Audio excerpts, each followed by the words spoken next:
Motion in one dimension का case आज मैं लूँगा, इसको डिटेल में हम लोग जाएंगे। Motion in one dimension. तो मोशन इन वन डायमेंशन का मतलब होता है कि body moving in a single straight line, वो स्ट्रेट लाइन में ही मोशन हो और कोई उसमें अदर कोई डायरेक्शन ना आ जाए, single straight line. It can B vertical, it can B horizontal, it can B tilted, कुछ भी हो सकता है। तो सिंगल स्ट्रेट लाइन का जो मोशन होता है वो मोशन इन वन डायमेंशन है। जैसे देखो ग्रेविटी इफेक्ट में मैंने मोबाइल लिया, नीचे ड्रॉप किया तो नीचे गिर रहा है, तो वर्टिकली डाउन। तो सबसे अच्छा example for motion in one dimension in daily life is कि कोई ऑब्जेक्ट ग्रेविटी इफेक्ट में नीचे ड्रॉप की गई, जब नीचे ड्रॉप की गई तो सिंगल स्ट्रेट लाइन में मोशन करेगा, करेक्ट। लेकिन इसमें क्या हो रहा है, ग्रेविटी में एक एक्सेलरेशन लग रहा था, एक्सेलरेशन इज कांस्टेंट। तो मोशन इन वन डायमेंशन दो तरह से हो सकता है कि वहाँ पे एक्सेलरेशन कांस्टेंट भी हो सकता है और एक्सेलरेशन न भी हो। कांस्टेंट मतलब जीरो भी हो सकता है और फाइनाइट वैल्यू भी हो सकता है, अदरवाइज इस पर एक्सेलरेटेड मोशन भी हो सकता है। तो मोशन इन वन डायमेंशन के तीन केसेस बन सकते हैं, एक्सेलरेशन जीरो, कांस्टेंट वेलोसिटी, और क्या होगा एक्सेलरेशन नॉट कांस्टेंट, वो भी केस आ सकता है। और दूसरा हो गया कि हमारे पास कांस्टेंट वेलोसिटी से भी मोशन हो रहे हैं। All that will see here. तो यहाँ पे आप ध्यान देना, इसको मैं क्या लिखूंगा मोशन इन वन डायमेंशन में, it is a case where any object moves in a single straight line। Single straight line में ये मोशन आपका होता है, single straight line, correct. This straight line की जो बात कही जा रही है, what this single straight line means, इसको भी आप देख सकते हो कि this single straight line can be like that, कि ये वर्टिकली डाउन जा सकता है, ये भी स्ट्रेट लाइन है, देखिए आप, it is a straight line. ये ऐसे भी जा सकता है, it is also a straight line, correct. तो स्ट्रेट लाइन की कोई भी कंडीशन आ सकती है, हॉरिजॉन्टल, वर्टिकल, इवन टिल्टेड। कई बार ऐसे भी होगा, मान लो कोई इंक्लाइन प्लेन है, ये एंगल थीटा है, यहाँ पे मैंने कोई बॉल को ड्रॉप कर दिया, तो ये बॉल अगर सिंगल स्ट्रेट लाइन में से जा रही है तो भी हम इसको इस डायरेक्शन के मोशन को मान सकते हैं, प्रोवाइडेड और कोई चीज़ नहीं है। तो सिंगल डायरेक्शन में मोशन को हम लोग यहाँ पे देखेंगे, करेक्ट। तो अब जब भी मोशन की बात आती है तो यहाँ पे अगली बात क्या आती है कि कोई ऑब्जेक्ट में जब भी मोशन है तो दो चीज़ें आएंगी कि वो रेस्ट पे है या मोशन में है। तो वो बातें भी हम लोग यहाँ पे डिटेल में देख सकते हैं कि whether this motion is for rest और मोशन की बात कही गई। तो रेस्ट और मोशन को अगर मैं डिफाइन करूं तो ये भी ध्यान दीजिएगा, पहली बात एक टर्म यहाँ पर आएगा पोजीशन वेक्टर। जब भी हमको रेस्ट और मोशन की बात को डिफाइन करनी पड़ेगी तो यहाँ पे एक टर्म बड़ा इंपॉर्टेंट होता है, पोजीशन वेक्टर। तो पोजीशन वेक्टर को जानना जरूरी होगा कि when the body is at rest, when the body is in motion. तो पोजीशन वेक्टर आप ध्यान दो, जैसे हमने वेक्टर में पढ़ा भी था, तो वहीं से मैं इसको रिलेट करूंगा कि से मान लो ये हमारा एक्स एक्सिस है, this is our Y axis, this are the two X and Y axis, और ये हमारा ओरिजिन आ गया, दिस इज कॉल्ड ओरिजिन। तो ऑब्जेक्ट में मोशन वाली बात है या रेस्ट वाली बात है, उसको हम पोजीशन वेक्टर के डेफिनेशन से जरूर जानेंगे, वहीं से एक स्टैंडर्ड तरीका आपको मिलेगा। तो व्हाट इज पोजीशन वेक्टर कि मान लो ये ओरिजिन है, यहाँ से मैं एक लाइन लिया और ये पॉइंट का नाम दे दिया P और इसको दे रहा हूँ O। OP जो स्ट्रेट लाइन आ गया, OP जो वेक्टर R आ गया, ये स्ट्रेट लाइन है। ये क्या बताता है, it says position vector, it is position vector of P respect to origin. Position vector of P with respect to origin, origin के रेस्पेक्ट में उसकी पोजीशन, मतलब वो तो ओरिजिन था और P पे पार्टिकल है, तो इसको जो लाइन ज्वाइन करती है वही क्या कहा जाता है, इसका पोजीशन वेक्टर। और मान लो पहली लाइन है तो इसको मैं लिखता हूँ से it is R1, R1 OP जो हो गया इसका पोजीशन वेक्टर हो गया, तो OP it is R1, it is position vector of P point, correct. ये होगा तो straight line joining origin to the point P, और वो उसका पोजीशन वेक्टर होगा। करेक्ट। तो यहाँ पे डेफिनेशन में हमको इस बात का भी ध्यान देना है कि पोजीशन वेक्टर क्या होता है, straight line joining origin to the position. अब जब हम रेस्ट ऑफ मोशन की बात करते हैं, तो इफ आई से बॉडी इज इन मोशन, तो हमको मोशन का भी डेफिनेशन देना है। What is motion? तो जब मोशन की बात करते हैं तो ये ध्यान दीजिएगा, वेन एवर, इसकी डेफिनेशन क्या होगी, when ever position vector changes with time, समय के साथ जब पोजीशन वेक्टर बदल जाए, that body is in motion. जब भी उसका समय के साथ चेंज होगा पोजीशन वेक्टर, तो that body is in motion, ये हम लोग कह सकते हैं। इसी का अपोजिट एक और डेफिनेशन आएगा, रेस्ट। तो रेस्ट क्या है, हाउ वी डिफाइन रेस्ट? तो रेस्ट में इसका अगली बात हो जाएगी क्या, when ever position vector does not changes with time, समय के साथ पोजीशन वेक्टर नहीं बदलता है तो बॉडी इज एट रेस्ट। समय के साथ उसका पोजीशन वेक्टर बदलता है तो that body is in motion. तो रेस्ट ऑफ मोशन को ऐसे हम लोग देखते हैं। अब जब भी इसमें रेस्ट ऑफ मोशन की बात आई तो हम इसमें एक पैटर्न और ध्यान देंगे कि कहाँ से कोई भी रेस्ट ऑफ मोशन जो है वो एब्सोल्यूट नहीं होता है, वो किसी रिफरेंस फ्रेम के हिसाब से देखा जाता है। तो रेस्ट ऑफ मोशन को जब भी जानना है तो हमको एक और चीज क्या जाननी होती है, रिफरेंस फ्रेम। रिफरेंस फ्रेम, तो रिफरेंस फ्रेम क्या है ये भी इंपॉर्टेंट होता है। What is the reference frame? Correct. तो रिफरेंस फ्रेम को होना भी जरूरी है। तो रिफरेंस फ्रेम को भी देखिए, ये क्या होता है, it is a 3 dimensional space. ये कोई 3 डायमेंशनल स्पेस है with observer placed in it at position of origin, at position of origin preferably. Prefer करेंगे कि ऑब्जर्वर जो यहां पर रखा गया है वो रेस्ट पे रहे। तो रेस्ट पे रहे ऑब्जर्वर, और ये 3 डायमेंशनल स्पेस को हम लोग क्या कहते हैं, रिफरेंस फ्रेम। तो हम कोई भी जो रेस्ट या मोशन की बात होगी वो किसी एक रिफरेंस फ्रेम में होगी, हर जगह वो बात नहीं की जा सकती। मतलब rest and motion are again relative. कैसे, आप देखिए रेस्ट और मोशन को कैसे रिलेटिव होते हैं। हम ग्राउंड पे हैं, हम इस रूम में हैं, हमारे रेस्पेक्ट में this building, this room is at rest, the trees are at rest. लेकिन हम ग्राउंड पे जब है तो car, vehicles, train, aeroplane, they are in motion. अगली बात आइए, मैंने अपना रेफरेंस फ्रेम बदल दिया, now I am inside a moving train, inside a moving car. वहां से देखिए what you find, trees are moving, building is moving, either backward और फॉरवर्ड, मतलब या पास आते हुए दिखेगा या पीछे जाते हुए जा रहा। तो ट्री और बिल्डिंग का भी अपरेंट मोशन दिख जाता है जब ऑब्जर्वर मूविंग फ्रेम में होता है। तो ये आप डेली लाइफ में फील भी करते हो। करेक्ट। तो यहां पे रेफरेंस फ्रेम का जानना बहुत ही जरूरी है कि किस फ्रेम से रेस्ट या मोशन की बात कही जा रही है। इन जनरल क्या होता है, जब हम रेस्ट और मोशन की बात करते हैं तो universal reference frame is earth. Whenever detail of reference frame is not mentioned, तो हम कहेंगे वो यूनिवर्सल फ्रेम क्या है, अर्थ है। अदरवाइज एक आइडिया आपको दे दिया कि हम इसमें रेफरेंस फ्रेम को कैसे जान पाएंगे। करेक्ट। अब रेस्ट, मोशन और रेफरेंस फ्रेम को यूज करते हुए I will go for the thing कि कैसे हम मोशन को यहां से डिफाइन करें। How will define this motion? तो थोड़ा ध्यान देना, अभी हमने एक डायग्राम ड्रॉ किया था। I have drawn a diagram कि ये हमारा मान लो कि this is origin 0 0। Correct. X Y coordinate में शुरू में हमारा पोजीशन वेक्टर ऐसे आ गया था, this was O and this was P, position vector is R1, ये ऐसे आ गया।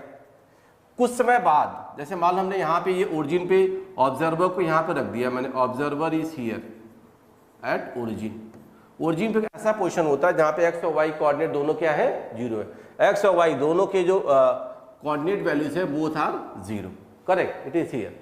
अब मैं यहाँ पे जैसे इस ओरिजिन से किसी ट्री को देखूं, ग्राउंड से किसी बिल्डिंग को देखूं, तो 2 साल बाद 5 साल बाद that tree that building is at rest, वो नहीं बदली अपनी पोजीशन, तो वो परमानेंटली रेस्ट पे रही। लेकिन वही आपके घर के आगे कोई कार खड़ी है, कोई बाइक खड़ी है, उसके पोजीशन को देखो, तो अभी खड़ी थी रात में, सुबह कोई चले गए उसके साथ, ऑफिस चले गए, स्कूल चले गए, तो position vector can change also. तो कुछ समय बाद मान लो कि कोई पार्टिकल का पोजीशन वेक्टर बदल जाए, वो क्यू पे आ गया, तो ओ क्यू इसका फाइनल पोजीशन वेक्टर मैं लिख सकता हूँ R2। OP इसका क्या था, इनिशियल पोजीशन वेक्टर था, तो OQ is the final position vector, I can say it is position vector final. और R1 क्या हो गया, R1 is position vector initial. तो पोजीशन वेक्टर आपके फाइनल भी होते हैं और इनिशियल भी होता है, ठीक है। तो मैं यहाँ पे क्या कहूँगा, जब ये चेंज ऑफ पोजीशन वेक्टर जो होगा, this change of position vector ही यहाँ पे क्या डिफाइन करेगा, डिस्प्लेसमेंट। एक और टर्म आएगा डिस्प्लेसमेंट। तो आप ध्यान दीजिएगा, यहाँ पे मैंने ट्रायंगल बना लिया इन ट्रायंगल OPQ। देखिए ट्रायंगल OPQ आपको दिख रहा होगा, और इस ट्रायंगल में मैं कह सकता हूँ OP plus PQ equal to OQ। अब OP आपका क्या है, R1 है, प्लस PQ आ गया, this is again OQ is R2। R2 इसका क्या है, फाइनल पोजीशन वेक्टर है, R1 क्या है इसका, इनिशियल पोजीशन वेक्टर है। तो मैं यहाँ पे अगर PQ की बात करूंगा तो this PQ is what, R2 minus R1। PQ यहाँ पे क्या हो गया, R2 माइनस R1, और यही R2 माइनस R1 क्या हो गया, it is called as change in position vector. ये इसका चेंज इन पोजीशन वेक्टर है, वो लाइन आ गई। अगर आपको याद होगा, मैंने सब्ट्रैक्शन ऑफ वेक्टर में बताया था, head to head joining vector is always subtraction. तो आपके हेड P से हेड Q की तरफ जा रहे हैं, आप हेड P से हेड Q की तरफ जा रहे हैं, तो जिसके हेड से दूर जाते हैं उसका निगेटिव, देखो उसका निगेटिव आ भी रहा है, तो चेंज इन पोजीशन वेक्टर। तो this PQ change in position vector को हम डेल्टा R लिख सकते हैं, this is called as displacement. तो यहां से हमारा प्रॉपर डेफिनेशन क्या आ गया, डिस्प्लेसमेंट का। तो displacement is the value for change in position vector. कई बार इस चेंज को भी हम ओरिजिन से डायरेक्ट ले सकते हैं, वो भी बात ठीक है। तो हमको यहाँ पे डिस्प्लेसमेंट और कंडीशंस को कैसे ध्यान देनी है, ध्यान देना। तो displacement is simply a straight line, और चेंज इन पोजीशन वेक्टर की बात मैंने कही दी थी, ये ध्यान देना। दिस डिस्प्लेसमेंट की वैल्यू को अगर मैं डिफाइन करूँ तो मैं कहूँगा क्या है, ये change in position vector R, correct. अब इस डिस्प्लेसमेंट को थोड़ा सा हम लोग डिटेल में देख सकते हैं, व्हाट दिस डिस्प्लेसमेंट इज। तो displacement it is a straight line joining ना initial position to final position. Initial से फाइनल पोजीशन को ज्वाइन करता हुआ जो स्ट्रेट लाइन है वही क्या है, डिस्प्लेसमेंट है। आप देखिए इनिशियल पोजीशन P था, फाइनल पोजीशन क्या होगा, Q हो गया। तो P से Q को लाइन जो ज्वाइन कर रहा है यही इसका क्या है, डेल्टा R है, यही क्या है इसका डिस्प्लेसमेंट है, और ये हमेशा स्ट्रेट लाइन होगा। This will always be a straight line, समझ गए। तो डिस्प्लेसमेंट जो है आप ये भी ध्यान देंगे, इट्स ए स्ट्रेट लाइन। तो देखिए दिया शॉर्टेस्ट पाथ भी होता है, it is a shortest path. तो displacement is the shortest path between the 2 points, समझ गए, और हमेशा एक स्ट्रेट लाइन होगी। तो यहाँ पे हम लोग डिस्टेंस और डिस्प्लेसमेंट को अलग अलग बताते भी हैं। पाथ तो कुछ भी हो सकता है, पाथ जो डिस्टेंस की बात है वो अलग अलग हो सकते हैं, लेकिन 2 पॉइंट के बीच का डिस्प्लेसमेंट इज यूनिक। आप ये भी कह सकते हो कि displacement it is unique. 2 points के बीच में ये वैल्यू क्या होगी, यूनिक होगी, एक ही होगा। 2 पॉइंट के बीच में डिस्प्लेसमेंट एक ही होगा। इसका एक सही सा एग्जांपल आपको देता हूं। जैसे आपका एक घर है और एक स्कूल है, आप घर से स्कूल जाते हो, तो डिस्प्लेसमेंट वेक्टर क्या होगा वहां पे, घर से स्कूल की दूरी, स्ट्रेट लाइन जो ज्वाइन करता है वो एरियल डिस्टेंस स्ट्रेट लाइन ले लो। पाथ घर से स्कूल जाने के अलग अलग हो सकते हैं, समझ गए। आप एक बार घर से स्कूल नॉर्मल एक ट्रैक से गई, दूसरी बार दूसरे पाथ से गए, तीसरी बार तीसरे पाथ से गए, चौथी बार और लंबा पाथ ले लिया, तो आपका पाथ अलग अलग हो सकता है। आप 12 साल में अपने स्कूल में हर रोज अलग अलग पाथ से जा सकते हो, लेकिन डिस्प्लेसमेंट आपका यूनिक होगा, एक ही होगा। तो उसका एक आइडिया आपको यहाँ पे रखना है कि ये पाथ इज यूनिक। तो डिस्प्लेसमेंट की अगली बात मैं क्या कहूँगा, ध्यान दीजिएगा, यूनिक पाथ है और vector quantity, it is a vector quantity, displacement is vector quantity, correct. तो डिस्टेंस को मैं बाद में समझा दूंगा, लेकिन ये वेक्टर क्वांटिटी सिंपली ये ध्यान देना है। इसकी यूनिट भी होगी, तो यूनिट ऑफ डिस्प्लेसमेंट जनरली जो एसआई सिस्टम मिलेंगे तो वो मीटर लिखेंगे हम लोग ना, otherwise it can be written as kilometre, centimetre, something like that also they can be written, correct. तो यहाँ पे इस डिस्प्लेसमेंट को हमने डिफाइन किया, जो कि क्या है, चेंज इन पोजिशन वेक्टर। तो rest, motion, displacement, reference frame, all this values I have defined. अब मैं इसमें आगे चलूंगा, मोशन इन वन डायमेंशन में वेलोसिटी की बात आती है। What is the velocity? The next point I will talk for is velocity. Velocity क्या है? कोई चीज, जैसे आपने देखा होगा बॉडीज आर इन मोशन, कोई कार फास्ट चल रही है तो हम कहते हैं उसकी स्पीड वेलोसिटी ज़्यादा है, कोई स्लो चल रही है तो उसकी स्पीड वेलोसिटी कम है। ऐसे somebody is moving on bicycle, somebody is going on a car or bike or in aeroplane, you can relate the speed of the bicycle, speed or rate of change of that position is faster in aeroplane, उससे थोड़ा कम car या bike में, उससे भी कम bicycle पे आ गया। तो किस रेट से पोजीशन चेंज करता है, दैट डिफाइन दी वेलोसिटी। तो velocity is what? Rate of change of position vector. तो rate of change of position vector कितने रेट से समय के साथ बदल रहा है, दैट डिफाइन द वेलोसिटी। तो वेलोसिटी को हम लोग यहाँ पे कैसे लिखते हैं? तो चेंज इन पोजीशन वेक्टर क्या? डिस्प्लेसमेंट, तो displacement upon time, it is velocity. इसको ऐसे भी क्या लिखते हैं हम लोग? R2 minus R1 over T2 minus T1, ये भी कह सकते हैं। तो वेलोसिटी क्या है? Change in position vector upon time, ये बात ऐसे लिखी जा सकती है, करेक्ट। तो ये ध्यान है, delta R by delta T से लिखा जाएगा। अब देखो, टाइम तो स्केलर क्वांटिटी है और displacement is a vector quantity. तो ये जो वेलोसिटी होगी, वेलोसिटी का डायरेक्शन वो डेल्टा R की तरफ होगा, क्योंकि time is a scalar quantity. तो ये ध्यान देना, इसमें डायरेक्शन की जब भी बात होगी तो R2 माइनस R1 के हिसाब से वेलोसिटी होगी। तो मैं यहाँ से कह सकता हूँ कि V वेक्टर जो होगा इज अलोंग डेल्टा R। जिधर डेल्टा R है उधर ही V वेक्टर की डायरेक्शन होगी, बिकॉज टाइम इज स्केलर। अब इस वेलोसिटी को देखो, इस वेलोसिटी के दो अप्रोच होते हैं। वेलोसिटी को हम लोग एक बार लिखते हैं एवरेज वेलोसिटी। तो वेलोसिटी जब एवरेज कही जाती है तो टाइम इंटरवल थोड़ा बड़ा होता है। That time interval can be 10 second, 20 second, 1 hour, 2 hour, 3 hour और ईयर्स, मंथ, लाइक दैट। तो जब एवरेज वेलोसिटी की बात होगी तो टाइम इंटरवल हम लोग क्या लेंगे? बड़ा लेंगे। तो इसको हम V एवरेज जब लिखेंगे तो it is simply delta R over delta T and time interval is not small, correct. या हम लोग स्पेसिफिकली ऐसे भी लिख सकते हैं R2 minus R1 over T2 minus T1, both are equivalent way, correct. ये आपकी हो गई average velocity, that I have told.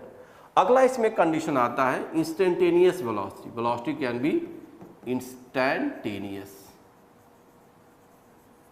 तो जब वेलोसिटी को इंस्टेंटेनियस की बात करते हैं तब क्या है result, that also we can सी।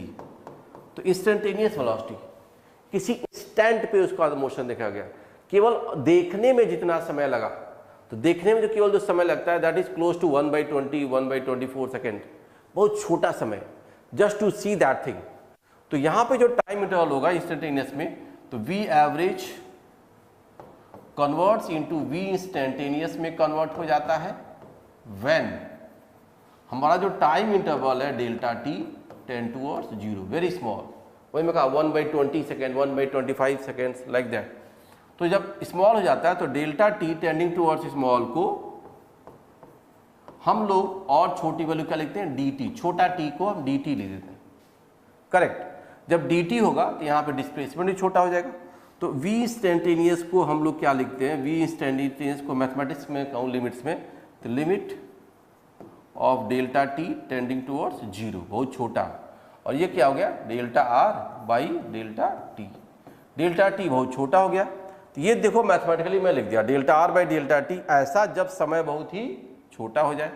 इसी चीज को हम लोग क्या लिख लेते हैं, D R by D T, बहुत छोटा आर, डी आर मतलब बहुत छोटा आर का चेंज, कॉरस्पॉन्डिंगली डी टी का चेंज। इसके रेशियो को हम वी इंस्टेंटेनियस कर सकते हैं।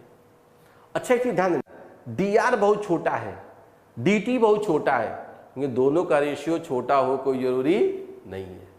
डी आर छोटा हो सकता है, डी टी छोटा हो सकता है, रेशियो हो सकता है बहुत ही बड़ा हो। इंस्टेंटेनियस स्पीड किसी कार की देखो बहुत ज़्यादा होगी, किसी मान लो एरोप्लेन की ज़्यादा हो सकती है, वैल्यू 100 200 में आ सकती है। तो D R by D T may not be small. तो बस आप यहाँ पे कंडीशन क्या बना लेंगे, D R is very small R, और डी टी क्या है, वेरी स्मॉल टी। तो डी आर और डी टी के टर्म को हम ऐसे लिख पाते हैं। और इंस्टेंटेनियस में डिफरेंशिएशन हो गया, ये डी आर हम मैथ्स में पढ़ते हैं तो ये डिफरेंशिएशन वाली बात आ जाती है। तो फंक्शन में इंस्टेंटेनियस वेलोसिटी जब तुरंत देखा वो वाली बात होगी, करेक्ट। इस केस पे हम रिजल्ट को बना सकते हैं, गॉट इट। तो ये हमारा दो डेफिनेशन आ गया, instantaneous velocity, average velocity and this. अब थोड़ा ध्यान दीजिएगा, मैं इस पे एक एग्जांपल लूंगा और वहां से थोड़ा कोरिलेट कर सकते हैं हम लोग पोजीशन वेक्टर और डिस्प्लेसमेंट को। मान लो मैं कहता हूँ, यहाँ पे एग्जांपल लेता हूँ कि डिस्प्लेसमेंट और इस पोजीशंस को कैसे हम लोग ले जाएं और चेक करें। तो मान लो मैं कह दिया आर की वैल्यू, कहीं पे पोजीशन वेक्टर आर जो आ रहा था वो दे दिया जा रहा है something like that with respect to time. मान लो लिखता हूँ 2t square plus 3t plus 1, ये मैं लिख दिया position vector changing with time, equation of position with time मैंने आर के साथ ऐसा लिख दिया, करेक्ट। अब जब आर के साथ लिख दिया तो ये पूछा जा सकता है what is average velocity, I can say what is the average velocity in time interval of 0 to से 4 सेकेंड्स। तो 0 से 4 सेकेंड में इसकी एवरेज वेलोसिटी क्या होगी वो हम लोग देख सकते हैं। तो देखिएगा, जब मैं 0 से 4 सेकंड की बात कर रहा हूं तो पहले मैं r0 देख लूं, समय 0 पे r की वैल्यू क्या है वो देखा जाए। तो 0 कर दीजिए, तो इट इज 0 प्लस 1, तो ये आ गया, दिस यूनिट इज 1 आ गई। और कोई भी डायरेक्शन उसकी हो सकती है, maybe X axis maybe Y axis.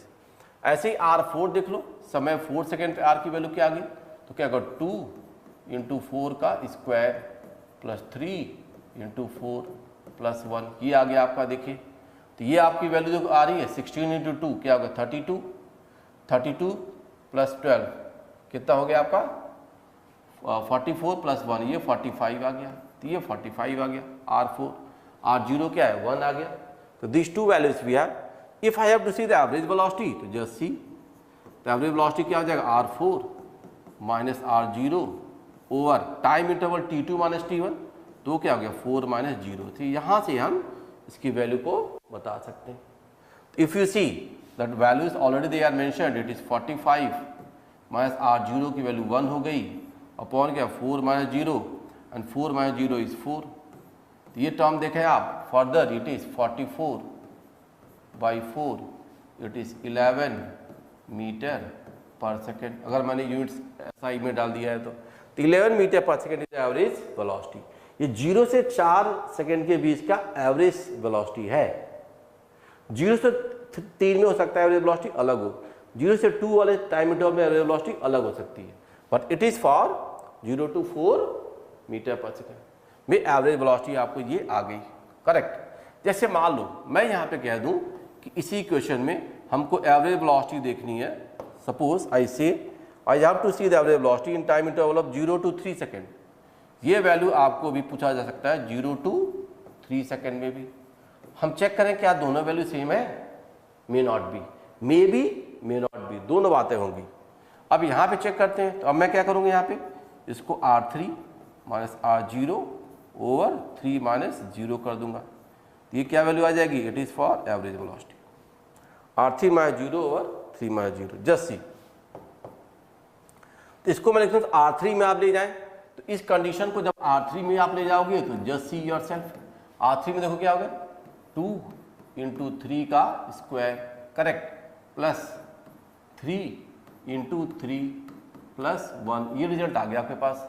R3 की वैल्यू देख लो, आपको क्या आ गई 9 इंटू 2 18 प्लस 9 प्लस 1, तो दिस वैल्यू R3 इज, अगर आप चेक करो तो ये आ गया 28 ना, इट इज 28।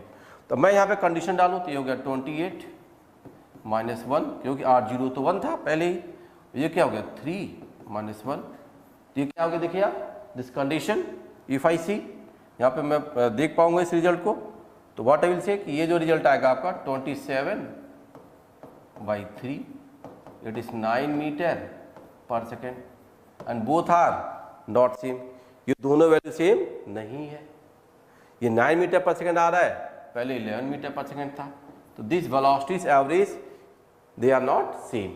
मतलब वेलोसिटी सेम नहीं, मतलब क्या यहाँ पे कुछ एक्सेलरेशन की बात भी हो रही होगी, because velocity acceleration this terms you must have done in 11th class also, sorry 9th class में किया होगा। तो मैं यहाँ बता रहा हूँ कि देखो average velocity is not going to be same for different time intervals, correct, तो इसमें कुछ एक्सेलरेशन की बात भी रही होगी। अब ये तो मैंने एवरेज निकाल दिया, मुझे अगर यहीं पे इंस्टेंटेनियस भी निकालना होता तो इंस्टेंटेनियस, तो अगर मैं time t equal to 4 second पे मुझे इंस्टेंटेनियस वेलोसिटी देखनी है, तो व्हाट आई विल डू, तो आप देखिए वहां पे मैं क्या कर दिया dr/dt कर दूं, तो ये आपको इंस्टेंटेनियस वेलोसिटी की वैल्यू बताएगा, डिफरेंशिएट कर देंगे आप टर्म को, differentiation basic of math that you should know. तो dr/dt से हम इंस्टेंटेनियस वेलोसिटी जान पाते हैं। फंक्शन का देखो dr/dt करो, if I go for the dr/dt, तो आप देखेंगे the value will come out to be 40 plus 3 plus 0, it is like this, तो ये टर्म क्या आ गया 4t प्लस 3, तो 4t plus 3 it is the expression of instantaneous velocity. तो instantaneous velocity का एक्सप्रेशन क्या आ गया 4t प्लस 3, गॉट इट। तो इससे हम लोग सारे रिजल्ट्स को देख सकते हैं। तो 4t प्लस जब 3 आ गया, तो यहां से ध्यान दें हमारा v इंस्टेंटेनियस 4 सेकेंड पे क्या आएगा, that value I can right. तो v इंस्टेंटेनियस अगर 4 सेकेंड पे आप देखना चाहते हो तो आप क्या करो, t करो 4 डाल दो, तो 4 इंटू 3 प्लस 3, तो क्या आ गया 15, तो 15 मीटर पर सेकेंड इसकी इंस्टेंटेनियस वेलोसिटी कब आ रही है 4 सेकेंड पे, और 0 से 4 सेकेंड में एवरेज वेलोसिटी कितनी थी 11, तो एवरेज वेलोसिटी 11 है 0 to 4 में, और चौथे सेकंड पे वेलोसिटी कितनी है 15 मीटर पर सेकंड, दोनों क्या है डिफरेंट है। Exact at t equal to 4 second पे वेलोसिटी 15 है एंड 0 to 4 में इट इज 11। ऐसे ही आप 3 सेकंड पे देखिए, if I go for v3, तो यहाँ भी देख सकते हैं, तो ये क्या हो गया अच्छा ये वैल्यू आपकी v3 है, मतलब ये जो हमने बता दिया 4 इंटू 3 प्लस 3 कर रहा था, तो ये 3 वाला जो टर्म है ये v3 मान लेना आप, समझ गए, ये 15 मीटर पर सेकेंड आएगा। अब मैं v4 देख लेता हूँ, तो v4 चेक करो, तो 4 इंटू 4 कितना आ गया 16 प्लस 3, ये क्या आ गया 19, तो 19 मीटर पर सेकेंड आएगा इंस्टेंटेनियस वेलोसिटी या t की वैल्यू 4 सेकेंड, और 15 मीटर पर सेकेंड आएगा इंस्टेंटेनियस वेलोसिटी या t की वैल्यू 3 सेकेंड्स। तो हम लोग इसको कंपेयर कर सकते हैं कि ये v4 जो है 11 था, और इंस्टेंटेनियस वैल्यू जो आ रही है that is coming out to be 19, ये 19 आ रहा है, देखिएगा यहाँ पे 9 था वो 15 है, तो आप देख रहे हैं इंस्टेंटेनियस वेलोसिटी यहाँ पे ज़्यादा हो रही है। तो that results for instantaneous and average that I have defined. यहाँ पे हमने क्रॉस ओवर कर दिया, चेंज कर दिया था, तो पहले वाला जो था वो क्या है आपका 3 सेकेंड पे, और बाद में मैंने 4 सेकेंड पे क्या वेलोसिटी निकाल दी 19 मीटर पर सेकेंड। तो this idea we can have, तो इसका भी अप्रोच हम लोग बना लेंगे, करेक्ट। एक आ गया एवरेज वेलोसिटी और वन इज इंस्टेंटेनियस वेलोसिटी। ये सिंगल स्ट्रेट लाइन में भी जो बात मैं कर रहा हूँ कि ये एक्स एक्सिस वाई एक्सिस पे भी कहा जा सकता था।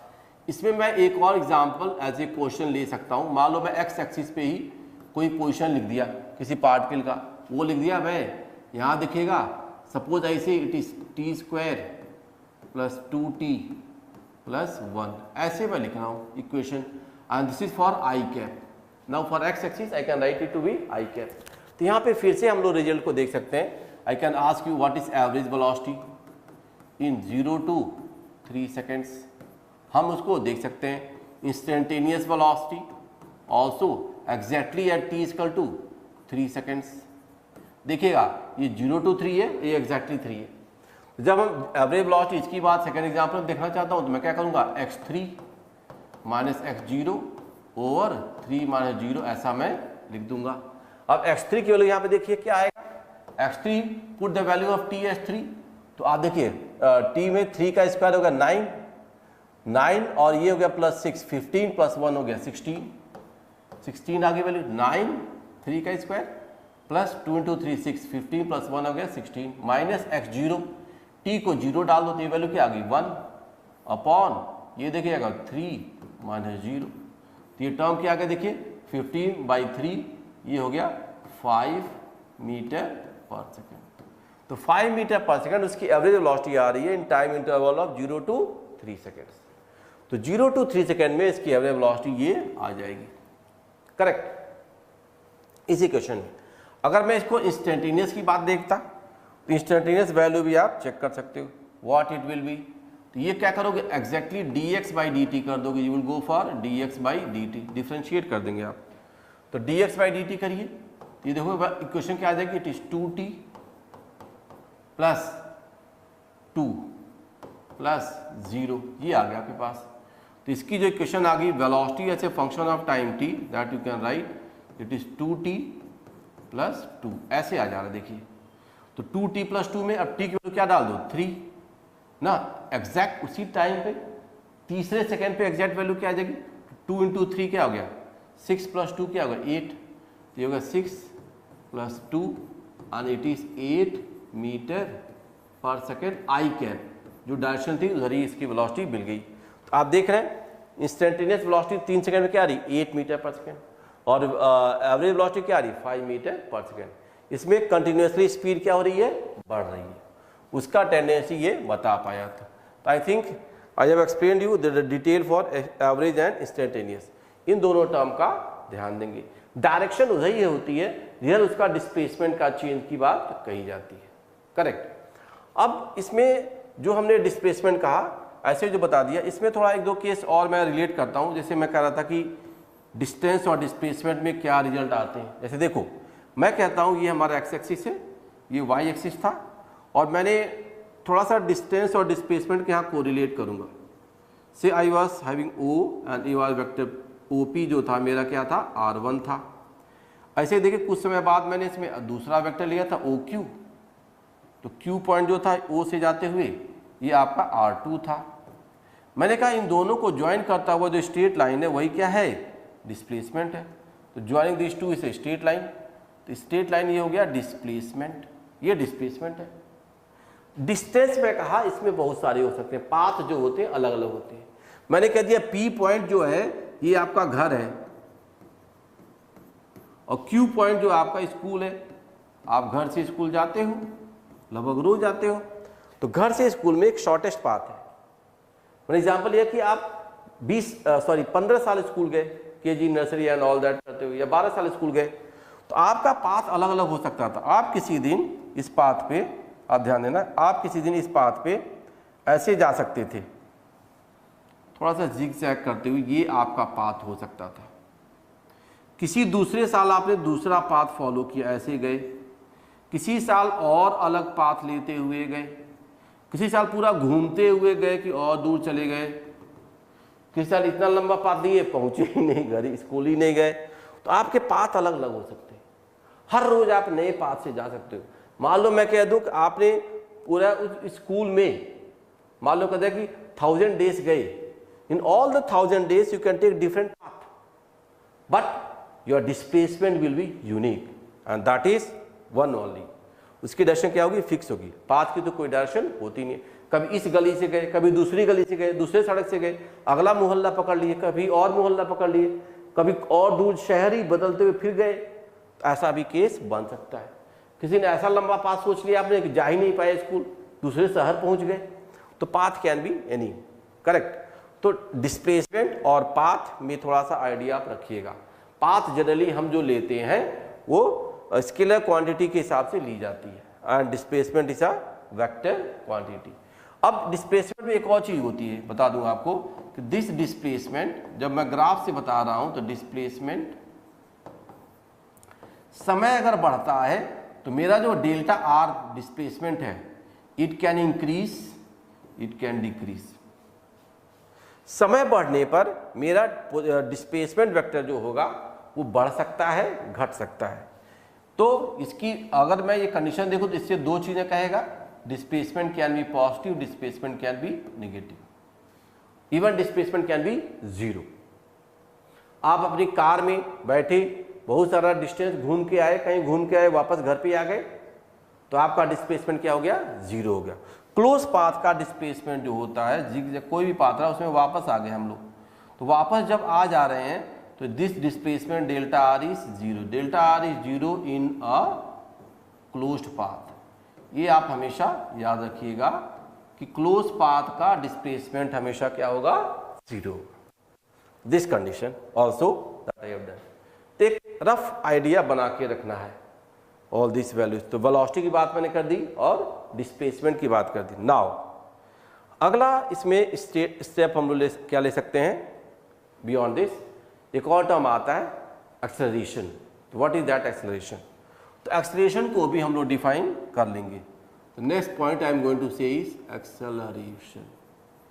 ये भी एक क्वांटिटी है एक्सेलरेशन, करेक्ट। तो एक्सेलरेशन क्या है? आपने देखा कोई व्हीकल में हम लोग एक्सेलरेटर लगाते हैं, तो वो व्हीकल में से कार वगैरह है तो उसमें हम एक्सेलरेशन का वो प्रेस करेंगे, वो पेडल, तो गाड़ी में स्पीड आ जाती है। या car, scooter and all that, there is this provision of acceleration, speed को बढ़ाने वाली बात। ब्रेक लगा दिया तो स्पीड घट गई, वेलोसिटी घट गई। तो दोनों बात है, एक्सेलरेशन कैन बी पॉजिटिव और कैन बी नेगेटिव। तो एक्सेलरेशन भी वेक्टर क्वांटिटी है, उसको हम क्या कहते हैं? It is the rate of change of velocity. Velocity किस रेट से चेंज होती है वही क्या आ जाता है आपका? एक्सेलरेशन। वेलोसिटी का बढ़ना, कभी गाड़ी की स्पीड 20 मीटर पर सेकंड थी, बाद में 30 मीटर पर सेकंड हो गई, फिर 40 हो गई, अचानक बढ़ता चला गया। तो स्पीड का बढ़ते चले जाना ना, वो क्या बताएगा? एक्सेलरेशन। बढ़ना या घटना, बोथ द केस। तो एक्सेलरेशन को हम स्मॉल एस लिखते हैं, वेक्टर क्वांटिटी। तो फिर से हो गया चेंज इन वेलोसिटी मतलब v2 minus v1 over t2 minus t1। ये हम जब कहेंगे जब टाइम इंटरवल छोटा नहीं है तो it is called average acceleration. Acceleration is again of two type, one is average acceleration, other is instantaneous acceleration.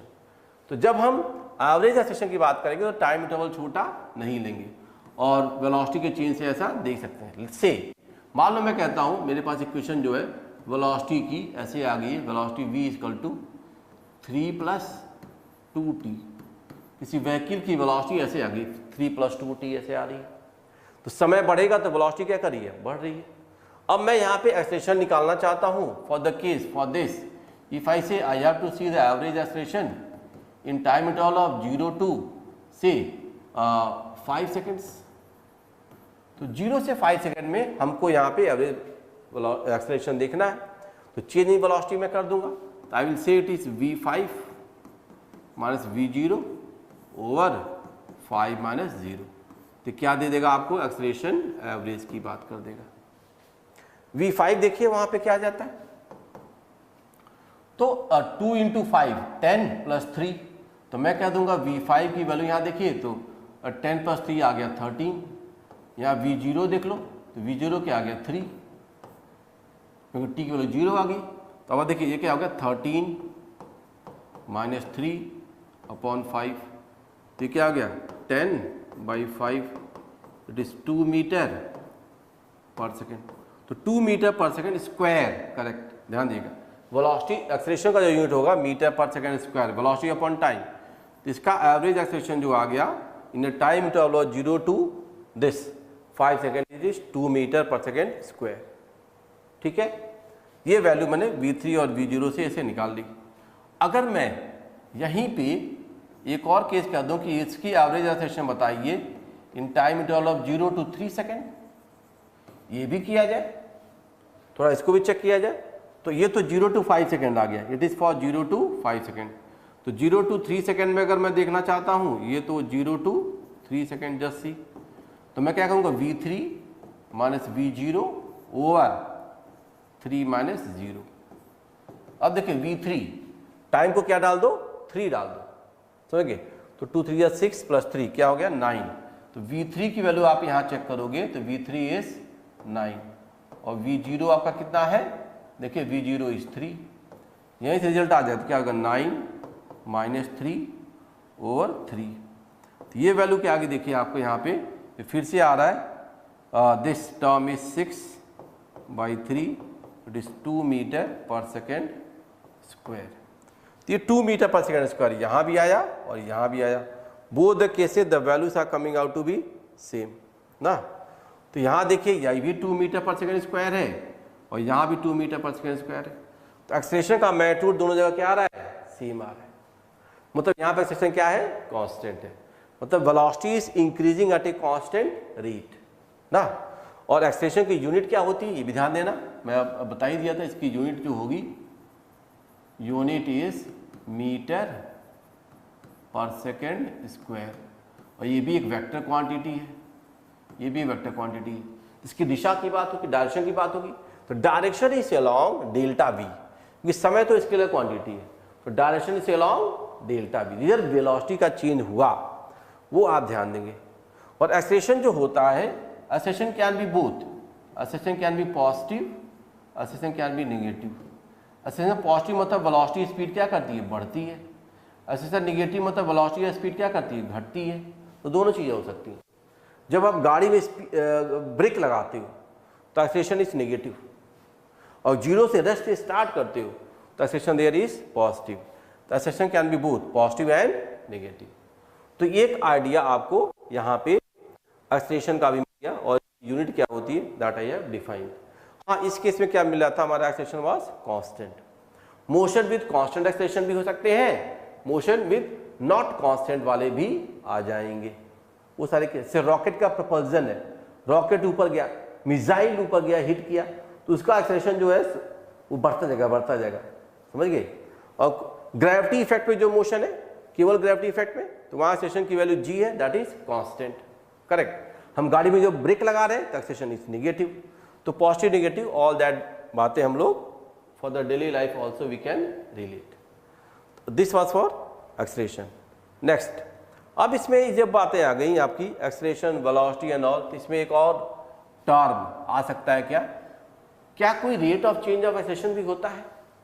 Somewhere it is discuss कि rate of change of acceleration, acceleration का rate of change का भी कोई नाम है क्या। तो acceleration के रेट ऑफ चेंज को हम लोग जर्क जैसी बात करते हैं, इंपल्स, जर्क, तुरंत लग गया। उतना ज़्यादा इसका सिग्निफिकेंस तो नहीं है, लेकिन ये याद रखना कि जर्क हम लोग वहाँ पे क्या लेते हैं। तो अब मैं एक और एग्जाम्पल क्वेश्चन लूंगा जहाँ पे I can take the thing like that कि एक्सेलरेशन भी वेरी कर जाए। लेट अस सी, मैं कहता हूँ मेरे पास एक्स पोजीशन जो है ऐसे लिख लिया गया, t³ plus t² plus 2t plus 1। ये मैंने क्वेश्चन लिख दिया, t³ है, t³ plus t² like this. अगर मेरे पास पोजीशन विद टाइम इक्वेशन है, it is the equation of position with time. किसका इक्वेशन है, it is equation of position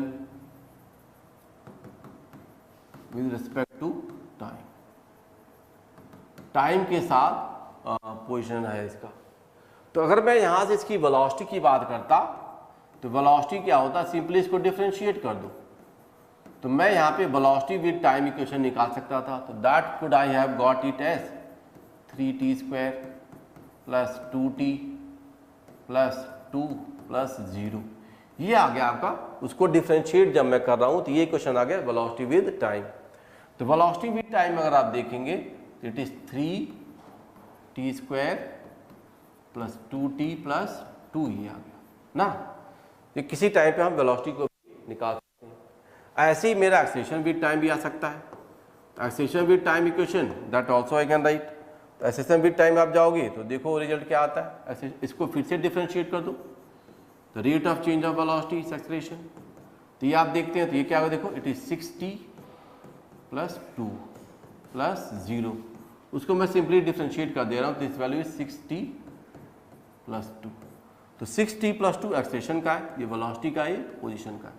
तो तीन चीज़ें मैंने यहाँ पे डिफाइन कर दी, position, velocity and acceleration. Correct. अब इनसे हम all the terms, parameters, results मैं देख सकता हूँ। जैसे मान लो मैं पहला इसमें केस लेता हूँ, first case I am taking कि मुझे एवरेज वेलोसिटी निकालनी है। Average velocity we have to see in 0 to 3 second. तीनों चीज़ें मैं देखूंगा कि इसमें वेलोसिटी, पोजीशन चेंज और एक्सेलरेशन 0 to 3 सेकेंड में। एवरेज वेलोसिटी जब करोगे तो x3 - x0 / 3 - 0, मैंने ऐसे कर लिया। देखो जरा, तो x3 आप यहाँ पे x3 की बात देख लो यहाँ पे, तो व्हाट वी गॉट, x3 का क्यूब इट इज 27, 3 स्क्वायर 9, 27 + 9 36 + 2 × 3, आप देखिए 6 ना, 36 + 6 42 + 1 3 43। तो 43 - 1, क्योंकि बाकी टर्म 0 हो जाएंगे, ओवर 3 - 1। देखो क्या गया, 43 - 1 क्या हो गया, 42/3। तो ये क्या आ गया, 14 मीटर/सेकेंड। एक्स एक्सिस पे है तो आई कैप की वेलोसिटी भी आप इसको बता सकते हो। तो average velocity in time interval of 0 to 3 second is 14 मीटर/सेकेंड। हाँ, मुझे अगर यहीं पे इंस्टेंटेनियस वेलोसिटी देखनी होती, एग्जैक्ट इसी क्वेश्चन में वैल्यू डाल दो, तो you get for instantaneous velocity. तो वो क्या है, देखो 3t², t को आप 3 डाल दो ना, तो आप t को 3 डालो तो क्या होगा, 27 प्लस 2 × 3 6 प्लस ये वैल्यू क्या आ गई आपके पास, 2 आ गई। तो दिस रिजल्ट वी हैव, देखो 27 + 6 33 + 2, ये हो गया 35 मीटर/सेकेंड। ये भी आई कैप है, लेकिन ये कौन सी वेलोसिटी हो गई, इंस्टेंटेनियस। तो इंस्टेंटेनियस वेलोसिटी इज दिस। तो आप देख सकते हो इंस्टेंटेनियस वेलोसिटी क्या है, 35 मीटर/सेकेंड है। और वो वाली वैल्यू क्या आ गई थी आपकी, एवरेज वेलोसिटी क्या है, 14 मीटर/सेकेंड। दोनों अलग अलग आ गए, ये ज़्यादा आ रही है, वो 14 आ रही थी। तो ये आप थोड़ा सा देख सकते हो ना कि इंस्टेंटेनियस एवरेज सेम हो, ऐसा कोई ज़रूरी नहीं है। अब मैं यहाँ पे एक्सेलरेशन की बात करूँगा। एवरेज एक्सेलरेशन देख लीजिए इन 0 to 3 सेकेंड, तो क्या हो गया, v3 - v0 / 3 - 0। तो यहाँ से हम एवरेज एक्सेलरेशन भी देख सकते हैं, that value also you see. तो आप देखो v3, अब आप यहाँ पे देखिए, यहाँ पे हमारे पास जो v3 की बात अगर मैं चेक करता हूँ तो इंस्टेंटेनियस जैसे 3 सेकेंड पे आप देखो क्या था, तो v3 यहाँ पे देखो क्या हो गया, 3 का स्क्वायर × 3 27 + 6 33, और ये 30 + 2 ये हो गया 35 माइनस v0 करो, तो v0 करोगे तो वैल्यू क्या आ गई, केवल ये 2 आ गई। ये दोनों टर्म्स क्या हो गए, 0 हो गए, ओवर 3 - 0 3 - 0। तो क्या होगा, देखो 33 ना, ये वैल्यू क्या आ गई, 35 - 2, तो ये हो गया 33/3, ये आ गया 11 मीटर/सेकेंड²। ये एवरेज एक्सेलरेशन आ गया। तो एवरेज एक्सेलरेशन की वैल्यू क्या आ रही है, 11 मीटर/सेकेंड²। एवरेज वेलोसिटी क्या आ गई थी आपके पास, 14 मीटर/सेकेंड। और देखें इंस्टेंटेनियस वेलोसिटी क्या आ गई, 35 मीटर/सेकेंड। अब इसी में एक और टर्म मैं देख सकता हूँ कि इंस्टेंटेनियस एक्सेलरेशन 3 सेकेंड पे क्या है। तो इंस्टेंटेनियस एक्सेलरेशन अगर 3 सेकेंड पे आप देखोगे तो इसमें वैल्यू डाल दो, 6 × 3 क्या हो गया, 18 + 2, तो क्या 6 × 3 + 2, तो ये क्या आ गया, देखिए आपका 18 मीटर/सेकेंड² आई कैप, और ये 11 मीटर/सेकेंड² आया था। देखो मतलब इसका एक्सेलरेशन बढ़ता जा रहा है समय के साथ, तो समय के साथ दिस एक्सेलरेशन इज इंक्रीजिंग। तो all this parameters for position, velocity, acceleration very भी कर सकता है। वेरिंग एक्सेलरेशन का एक बार टर्म नाम दिया था, जर्क की बात कही जाती है। और they have the directions and all that I have explain, correct. तो इसका हम एक रेफरेंस कहीं भी ले लेंगे फॉर द मोशन। तो ये जो हमारे पास चीज़ें थी, तो here position, displacement, all that I have defined, इसको आप किसी भी क्वेश्चन में यूज़ कर सकते हो। हाँ, इसी में एक अच्छा रिलेटेड कॉन्सेप्ट क्या आता है, मोशन इन वन डायमेंशन का अच्छा कॉन्सेप्ट क्या होता है, motion under the effect of gravity. Gravity का जो एग्जाम्पल है हम कह सकते हैं example of motion in one dimension with a constant को जी मान लो, तो ये आपका अच्छा example under gravity. Under gravity वाले जो क्वेश्चन होते हैं उसको ऐसे दिए जाते हैं, करेक्ट, ये चीज आएगी। अब ग्रेविटी कई बार स्पीड और वेलोसिटी को हेल्प भी करता है, कई बार उसको अपोज भी करता है। All that factors we can see. तो इसको मैं नेक्स्ट क्लास में डिस्कस करूंगा कि how this motion can happen under the effect of gravity. Thank you.